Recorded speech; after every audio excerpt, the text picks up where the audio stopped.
back. My next guest has been called the Queen of True Crime. Ashley Flowers is the co-host of the wildly popular podcast Crime Junkie. By the way, the #1 true crime podcast out there with over 1 billion downloads. And today, we've been hearing stories of people who never gave up on their fight for justice, which is the central theme of Ashley's new novel, her New York Times bestseller, All Good People Here. Please welcome Ashley Flowers to the show. Oh, wow. Wow, thank you. Congratulations. Thank you so much. Welcome. Thank you. Oh, listen, Ashley, if we wouldn't be in the crime business if all good people were here. We're actually good people, right? Yes, but I'll tell you, this is incredible. People have often asked me, why true crime? What pulls you in? For me, it was the unsolved death of my sister, being a journalist for all these years. For you, it's been personal as well. It's personal in that, though it hasn't happened to me, I feel like I owe it to the people I'm talking about. I have been interested in true crime for a really long time, and even before I was creating the content, I felt like if I was going to be taking from the community, that I should be giving back as well. If we put the onus only on people who've experienced it to try and make a difference, that's an even bigger burden. And I don't believe that you need to experience something, understand something to feel compassion and empathy for something. I love that you did that, because so often people believe, okay, I have to go through this to care. Now, you're saying it's connected to all of us, and justice is something we should all want for everyone, whether it's on our front door or not. I know that you helped with a case involving Stacy Lynn Chorosky, a 19-year-old whose body was found 1988, and you helped fund this DNA laboratory. That's a part of your giving back. Yes.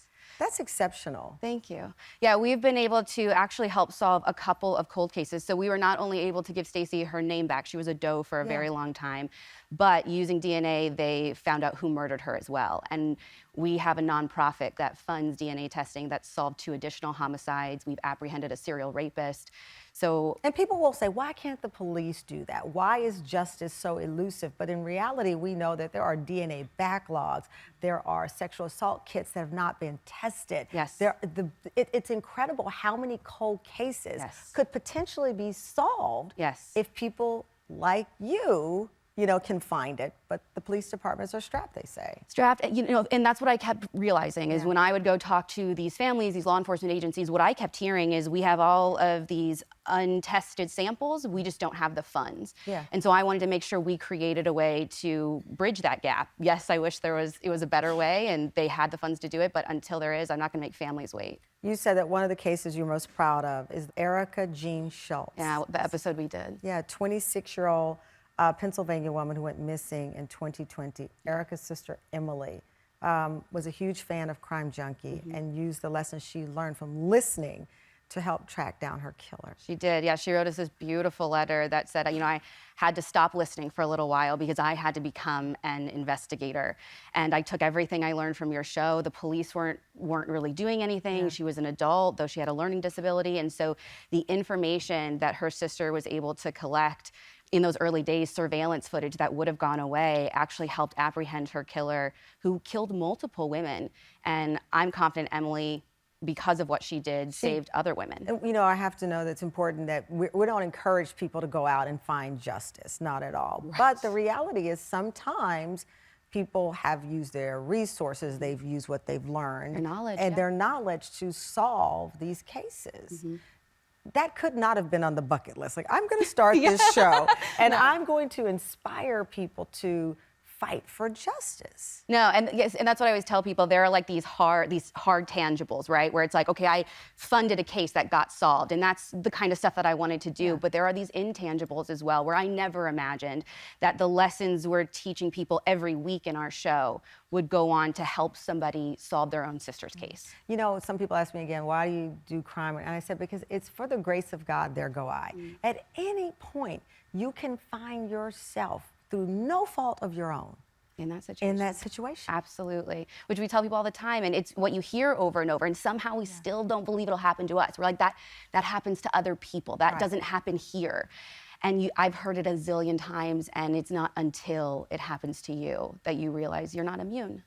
Coming up, Ashley reveals the inspiration behind her new crime novel, All Good People Here. We'll be right back. We are back with Ashley Flowers, co-host of the wildly popular true crime podcast, Crime Junkie, and author of the new novel, All Good People Here. And we've been talking about finding justice. Take us into these pages. So here you have a journalist who goes back to Indiana. Yes. And finds herself, sounds like something I would do, go back home and finds herself wrapped up. Yes, and this is a fiction novel. Yes, it is a fiction, but it's away. inspired, though, by things that By so many cases, yeah. right? Yeah, my experience. So she goes home and there's this 20-some-year-old case of her young neighbor who's never been solved. And when she goes home, another young girl goes missing. And she is convinced that the cases are connected and decides that she wants to solve it once and for all.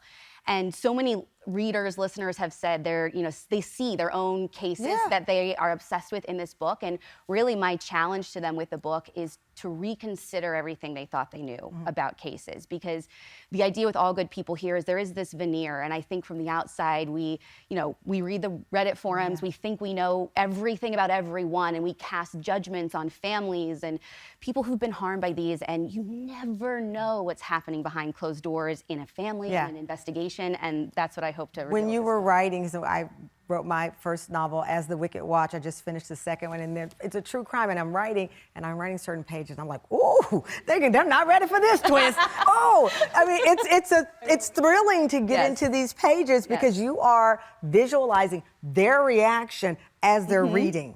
And because I've been a voracious reader myself my whole life, and I know the twists and turns that get me excited, that make me keep turning the pages and not want to put it down until it's over. And that's what I wanted to give the reader. I see it in your eyes. You're like, oh, they're not ready for this one. Well, Ashley, congratulations on all the success. And you can listen to Crime Junkie where podcasts are found. And Ashley's new novel, All Good People Here, is available now where books are sold. And get ready. You're not ready. You ready?